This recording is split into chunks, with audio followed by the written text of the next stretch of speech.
继续来关心食安的问题，屏东是有民众表示讲，伊去要咸酥鸡，所发现加的这辣椒粉内底竟然是有糖甲糖卵，业者也赶紧出面来回实咧，讲会退钱。因为卫生局也接到通报，会派人去稽查。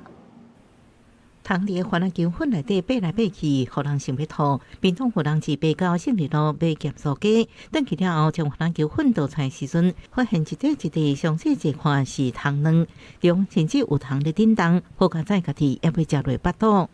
那买那么久，第一次碰到这种情形，因为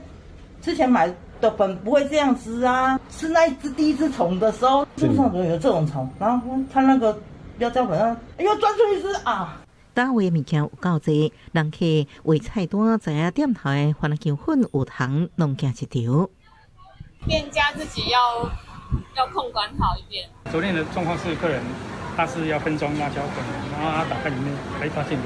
虫子，他幸好没有吃到啦，我是比较担心说他万一有吃到，本来是要放在柜子的，那现在他们是叫我们说，那个长官是叫我们说要放在冰箱好了。店头向人客回失的个提钱，卫生局自告也派人上门做行政调查，将政府番仔球粉的管道拍开详细检查，各指导店头爱安怎放。食品业者之从业人员作业场所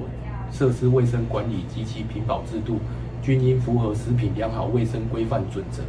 如违反相关规定，应命业者限期改正，届期不改正，依同法第44条规定，处新台币6万元以上2亿元以下罚款。警察人员检查现场的环境，卫生局表示，若发现业者无照相关规定维护环境卫生等，也依照是按法来开发，也呼吁业者落实自主管理，佮遵守法规，维护消费者饮食安全。记者综合报道。